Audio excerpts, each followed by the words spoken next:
For 10 years now, drones have been a constant presence in the sky. Over the last 4 to 5 years, they have been used on large-scale commercial projects to go where humans can't, to collect data more effectively and much more. We're very visual. So I always joke that, it's like being virtual superintendent, because when you have cameras on a flying object, you can actually see a lot of things. Burchin Kaplanalou is the vice president of the Oracle Industry Lab in Deerfield, a state-of-the-art testing ground for the next generation of technology concepts. For Kaplanalou, drones are especially useful when it comes to progress reporting or even counting inventory on the job site. Now it's coming down to look at those pipes. What's going is it's getting closer to them, and it's going to take an image, and that image is actually saved to cloud. For applications in the electrical industry, Kaplanalou sees tremendous possibilities. For electrical, it is really wide range. It could be utilities, it could be any plant that actually generates power.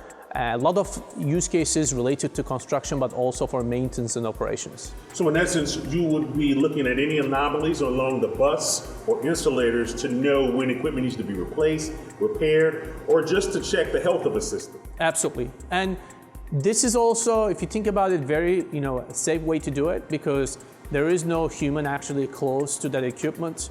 It's energized, so you're keeping people away from it, and let the machine do the job. But that's only part of the drone story.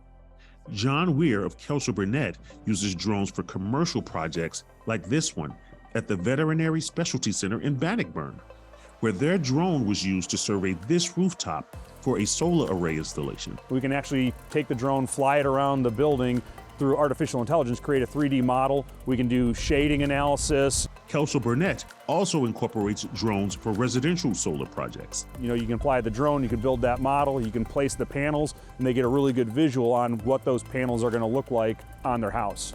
Drone operators are required to have an FAA Part 107 drone certification. And with drones becoming less expensive, Weir says that he can't afford not to use them. Because if implemented appropriately, it should reduce cost. The end result in all this is a streamlined process.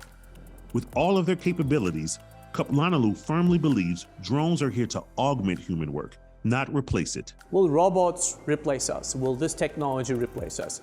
I personally do not believe, at least in my lifetime, it's not going to happen.